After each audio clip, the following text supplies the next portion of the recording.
Our panel once again as we're joined by our good friends. KT, one of the things you passed me a note, and it really shocked me. Yeah.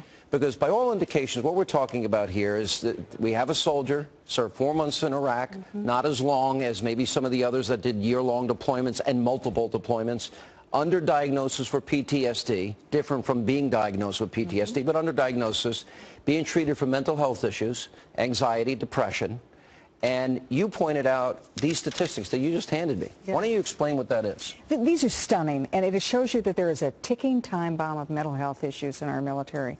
Over 1/3 of veterans have friends who have committed suicide. Half of all veterans have thought about suicide.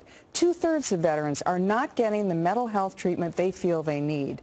50% of veterans wait 2 months for initial mental health evaluations. You actually got this from our own brain room. Our own here. brain room, yeah. We have a brain room at Fox, which means we have a bunch of a lot of smart people are looking at this. Very smart people, yeah.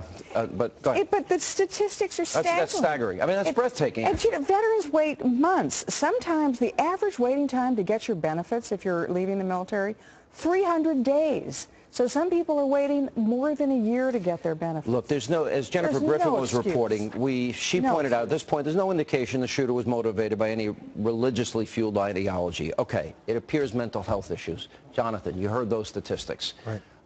Do we have ticking time bombs on these bases now? The second time this has happened at Fort Hood, one ideologically driven. In this case, we assume at this moment that it was more mental health related? Two things come to my mind immediately when I hear these statistics. One is a political thing, and the other one is a leadership problem. The political thing is, why is it that we're not spending more tax dollars on veterans and their families' welfare than we are on the welfare for people in this country who do nothing to earn their citizenship? Nothing.